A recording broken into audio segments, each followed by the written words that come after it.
ফিরবি, না হলে বাড়ি ফিরবি না। মা মেরো না, আমি নিয়ে আসছি। হাড্ডি, আজ যদি আসল ঘোড়া বেঁচে থাকতো তবে কোথাও থেকে টাকার ব্যবস্থা করে ফেলতাম। জেতা 50 কোটি টাকা তো হাসপাতাল বানাতেই শেষ করে দিলাম। রাক্ষস বিস্টকে রেসে হারাতে পারলে 100 কোটি টাকা পুরস্কার দেওয়া হবে। ওরে বাবা, 100 কোটি টাকা এক রেসেই এত টাকা? হাড্ডি, তুই বলছিস প্রতিযোগিতায় অংশ নিতে, কিন্তু সেখানে গিয়ে আমরা করবোটা কি? লেডিজ এন্ড জেন্টলম্যান, আজকের লড়াই হবে হুলকু হাড্ডি বনাম রাক্ষস বিস্টের মধ্যে। The race is going at a terrific speed. Rakos avoided the obstacle and Hulku jumped over it. লড়াই জমে উঠেছে, তারা আগুনের গোলার উপর দিয়ে ছুটছে।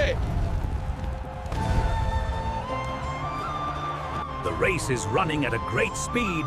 Rakos avoided the obstacle and Hulku jumped over it. Boom! Hulku is crushed under the huge stone. Rakos seems to have won Hulku. বন্ধুরা, এখন তোমাদের সাহায্য দরকার। লাইক আর সাবস্ক্রাইব করে আমার ঘোড়াকে সাহস দাও, তারপর দেখো।